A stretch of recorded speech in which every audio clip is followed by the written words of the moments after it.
As I mentioned earlier, it's important to point out that we only hear Paul's side of the story or recounting of the Galatians 2 confrontation.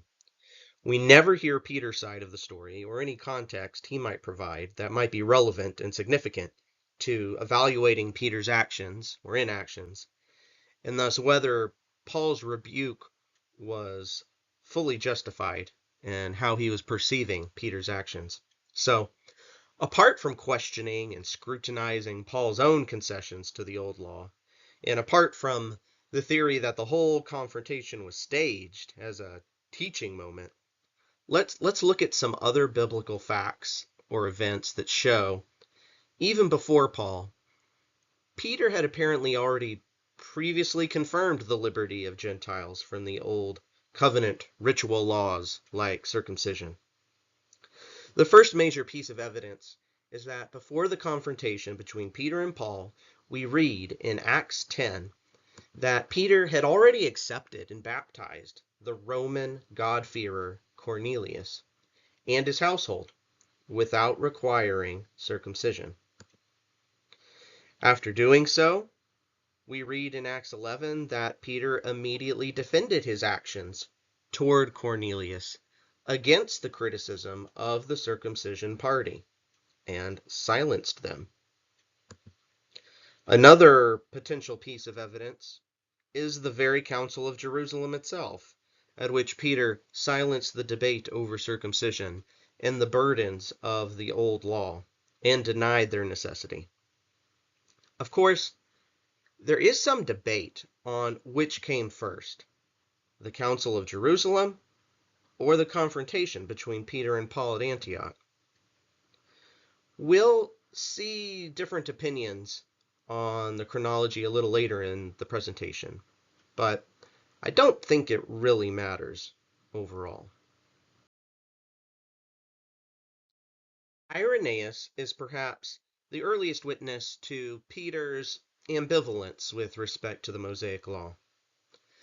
Irenaeus makes it sound like Peter's default was to follow the old law and only deviated from it when he perceived a clear divine intervention in the form of a vision or a manifestation of the Holy Spirit. Irenaeus points out that Peter was hesitant to even meet with Gentiles, even after being instructed by a vision and the Spirit to do so, and that Peter would not have done so unless commanded, as he had been. In this passage, Irenaeus is trying to prove that the God of the apostles was indeed the same God as of Moses. But it is interesting for our topic because it raises maybe the remote possibility that Peter might have, for a time, thought of Cornelius and his household as maybe a special exception ratified by direct divine revelation.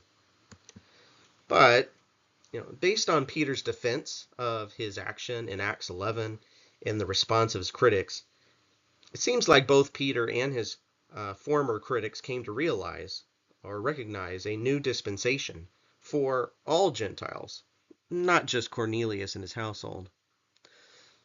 Bottom line for Irenaeus, Peter had already visited, conversed, taught, and eaten with Gentiles before Paul's rebuke.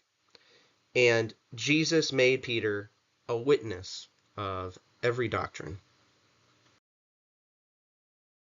Tertullian believes that both Peter and Paul made concessions to the observance of the law for a time, thinking there was a time when the matter was not even fully settled in the minds of the apostles, including Peter and Paul. Like Irenaeus, Origen also believes that Peter needed divine intervention, a vision, to get him to visit Cornelius and welcome Gentiles into the church.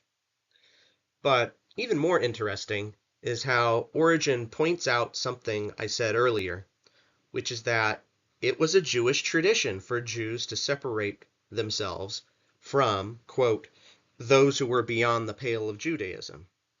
And thus, there is actually some consistency in Peter observing this tradition, if he was to primarily minister to the circumcision, to minister to the Jews, so as not to scare off new Jewish Christians or potential Jewish converts. If we are being charitable to Peter, I think Origen has hit on an insight that helps us understand Peter's decision and actions in a better or more sympathetic light, even if they were ultimately imprudent. Like Irenaeus, Chrysostom also points to the fact that Peter was already intimately acquainted with the controversy over how to welcome Gentiles into the church, more so than anyone else, citing Peter's defense of himself in Acts 11, as well as his vision. But Chrysostom goes further, citing the Jerusalem Council's decrees, saying Peter sent to those decrees. Clearly, Chrysostom believes that the confrontation between Peter and Paul came after the Jerusalem Council, where Peter had already taken a public authoritative stance, which would raise more questions than answers, I think. In light of Paul's own supposed prudent concessions to the old law, we might interpret Peter's own concessions and behavior in a similar light. That is what Jerome does, and what Jerome even ascribes to Paul, whether rightly or wrongly. Jerome says Peter pretended to keep the law in order to rescue the Jews, one step at a time, from their previous way of life, for they were not capable of instantaneously casting to the wayside their enormous effort in observing the law.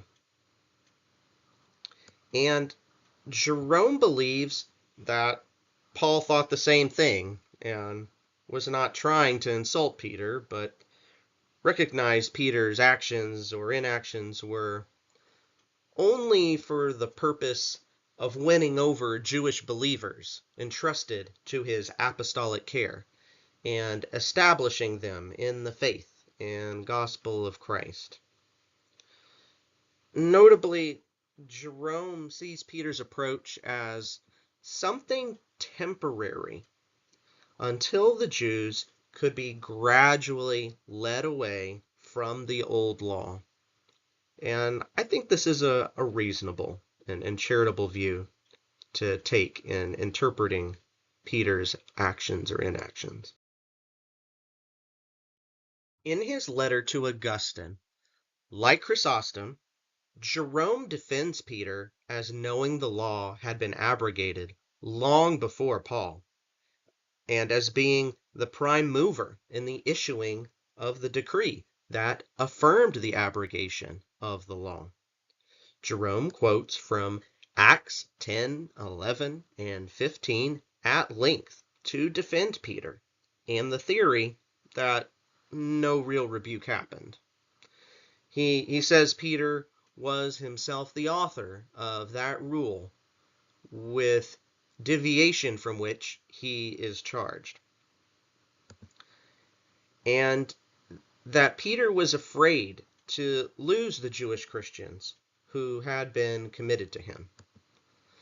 Because of this pastoral fear, Peter felt compelled to pretend to observe the law of Moses, even though he was thoroughly aware it had been abrogated. In contrast, Augustine thinks it more likely that Paul rebuked Peter before the Jerusalem Council, and of course that it was a real rebuke. But regardless of the chronology, Augustine doesn't think it strange for Paul to rebuke and exhort Peter, whether the incident took place before or after the Council of Jerusalem. If the council happened before the confrontation, then it shows Peter's actions were inconsistent or hypocritical or at best imprudent, but really did agree with Paul already. If the council happened after the confrontation, it shows that the confrontation had no impact on Peter's authority and shows the distinction between timid action or inaction and a formal exercise of his teaching authority. So, naturally, Augustine also affirms that Peter and Paul were both already of the same mind. We have a patristic consensus on this point. Regardless of when the Council of Jerusalem happened, Augustine believes that Paul already knew that Peter agreed with him, that they were of the same mind and same opinion with respect to circumcision and Jewish law, namely, that it was not necessary for salvation. So, Paul was not teaching Peter anything. But Augustine believes that Paul rightly accuses Peter of timidly concealing the truth that they both knew and believed. Augustine doesn't emphasize one piece of evidence over another, but does list various pieces that show Peter was aware of the truth, and that Paul knew that Peter knew that. This would include the facts that Peter and Paul conferred with each other, as Paul tells us in Galatians 2:2, that Peter had been divinely instructed in the matter, referring to the vision in Acts 10. And lastly, and most obviously, because Paul apparently knew that Peter formerly saw no problem with eating with the Gentile converts in Antioch. So, similar to Jerome, Augustine sees Peter as pretending to observe the Jewish law.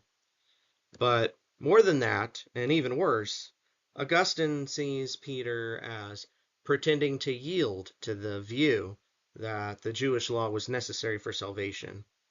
But as I've already said, I do think that it's a little bit questionable for Paul or Augustine to assume that on the part of Peter.